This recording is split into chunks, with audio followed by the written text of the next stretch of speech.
Assalamu alaikum. My name is Hira Khurshid and I am going to explain you secularism, its whole background, its definition, its principles, the misconception among religious and secular nationalism, how Pakistan and secularism are related to each other according to Kaid's point of view, etc. etc. Now, without further delay, let's get going. What is secularism? I sometimes asked what I mean when I refer to myself as a secularist. The term secular has different meanings, but when I describe my own position as a secular, I am referring to a view encompassing two broader principles. Firstly, the separation of religion from the state, and secondly, the principle of equality.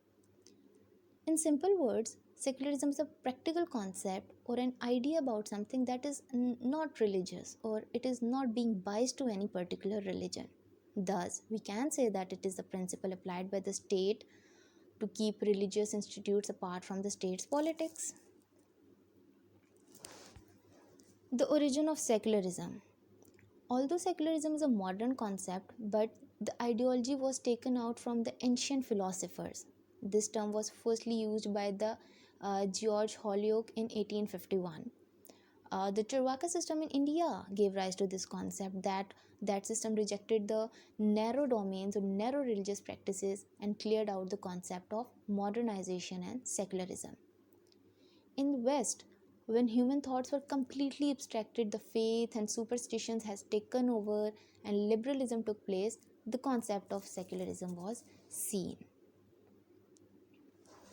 What are the principles of secularism? It has three basic principles that justifies, critiques and approval or disapproval of why a state should not be religious but secular. These are separation. All the religions should be separated from the state institutes. This means that religion can be practiced but it should not be dominated in the state. Freedom. In a secular state, everyone has the freedom to practice their religion rather than forcing or dominant to follow their religion. Thus, when everyone would be allowed to practice their own religion and no involvement in state matters, this would protect citizens from any harm or scathe. Equality. When everyone has the right to practice their religion and no religion is being considered the state religion, this would provide equality among state citizens. Religious and secular nationalism. As foundation for nation states, religious nationalism and state nationalisms are often thought of as polar opposites. Those who value secular nationalism often depict religious nationalism as backward, irrational, repressive, and violent. In contrast, secular nationalism is depicted as modern, rational, liberal, and peaceful. On the other hand, those who value religious nationalism often depict secular nationalism as immoral, individual, and a vestige of colonization, while religious nationalism is represented as moral, communal, and a form of self determination. All of these depictions perpetuate the common misunderstandings of both religious and secular nationalism. In reality, both are the umbrella terms that includes incredibly diverse ideologies. Their values can be overlapping or in opposition to each other depending on social and historical context. For example, in 1923, the Republic of Turkey was formed as a secular state under the rule of Kemal Atatürk. By 1970s, Turkey was the most secular of all Muslim majority countries, but the rampant inequality and the perception of government corruption gave rise to Islamic parties that gained enough power by 1996 to form a coalition government. In response, secular officials imposed a public ban on the symbol of Islam, the headscarf. Women who wore the hijab were no longer allowed to study at the university. All these restrictions emboldened the members of Islamic political parties, and the current president, Recep Erdogan, is an Islamist who held power since 2003. India is also a secular state, but in the past decade, the Hindu leaders gained the power democratically. They enacted reforms in education and culture that promotes the particular form of Hinduism, which may other Hindus and members of other religions as secular communities find troubling. The another example is the United Nations, which is also a secular nation, but its currency is imprinted with "In God we trust." Their pledge is "One nation under one God." And out of 45, 42 US presidents identified as Protestants Christians. So, this whole misconception among religious and secular nationalism needs to be cleared out. When properly understood, secularism creates an environment of equality that benefits us all, which is why it is supported by the religious and the non religious people alike. This is not a nation with particular religion, either it is a nation of many faiths and none. And even within faith groups, there can be fundamental differences of opinions and important issues. Establishing secular boundaries that prevent any single religion imposing its value on anyone is as much a protection for religious as it is for the non religious people. Secularism denies no one's religious identity. Secularism defends the freedom. But if that freedom imposes one's identity, it becomes extremism. Secular principles supported by religious and non religious alike encourage fairness and mutual consideration and help us all within reasonable limits to live together in a way we choose. Pakistan and secularism. Pakistan, since independence, has been in the argument that whether it be an Islamic state or a secular state, and we don't know whether it is a semi secular state.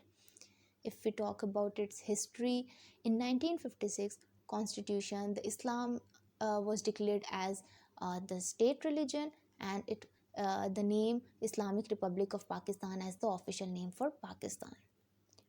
During the dictatorships of General Muhammad Ayub Khan and Yahya Khan, they continued traditional secularism and repressed the Islamist political activities. In 1970, Prime Minister Zulfikar Ali Bhutto carved in major demand for Islamic political parties. Under his rule, he banned alcohol, he banned gambling and night clubbing, and etc. After Zulfikar Ali Bhutto being overthrown and the military dictatorship of Ziaul Haq came, he brought a pure Islamization in Pakistan. The first female elected Prime Minister of Pakistan, Benazir Bhutto, did not repeal most of the Islamic laws and promoted secularism through media, cultural policies, and general policies, making style of the government. Musharraf brought a secularism under the banner of enlightened modernization during his 9 years of military rule. During the assassination of Benazir Bhutto in 2007, a People's Party followed her legacy and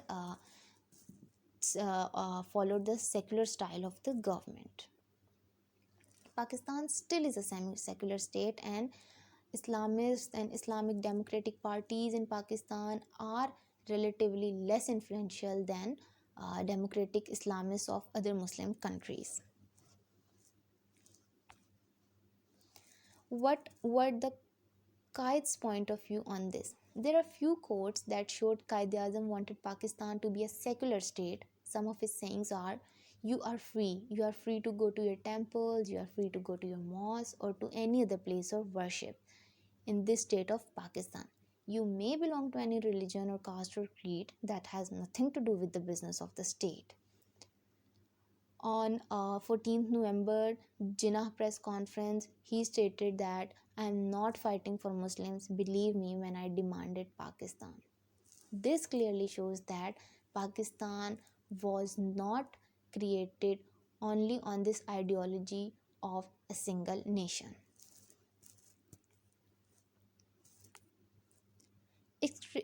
Extremism in Pakistan.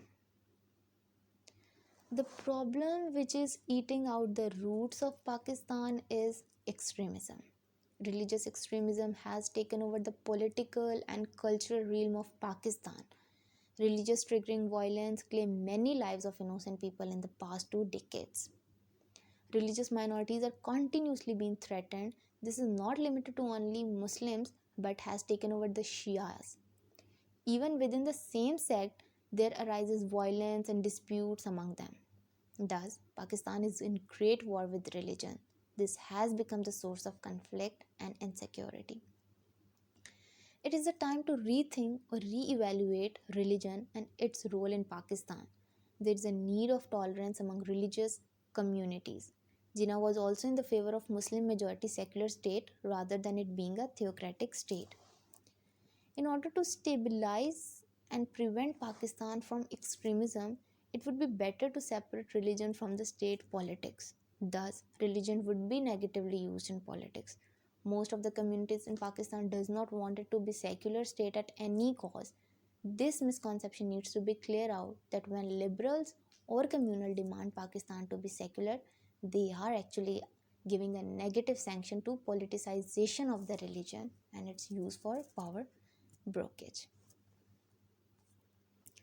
Now, concluded this, secularism is a wide concept that separates religion from the state, and this can prevent the state from the religious extremism. The secular state encourages tolerance and religious plural, not being it is neutral, but secularism assumes religious orientation towards truth, tolerance, and reality. Pakistan is still in the argument that whether it is a secular or Islamic state, and it is facing many problems because of this religious extremism. It is not likely to make Pakistan a pure secular state, but the extremism we are facing today or we are seeing today can be vanished away if religion cannot be dominant over non-Muslim minorities. Semi-secularism is in the need with its certain principles. This is it, and for any further queries or argument or debate, you may ask. Thank you so much.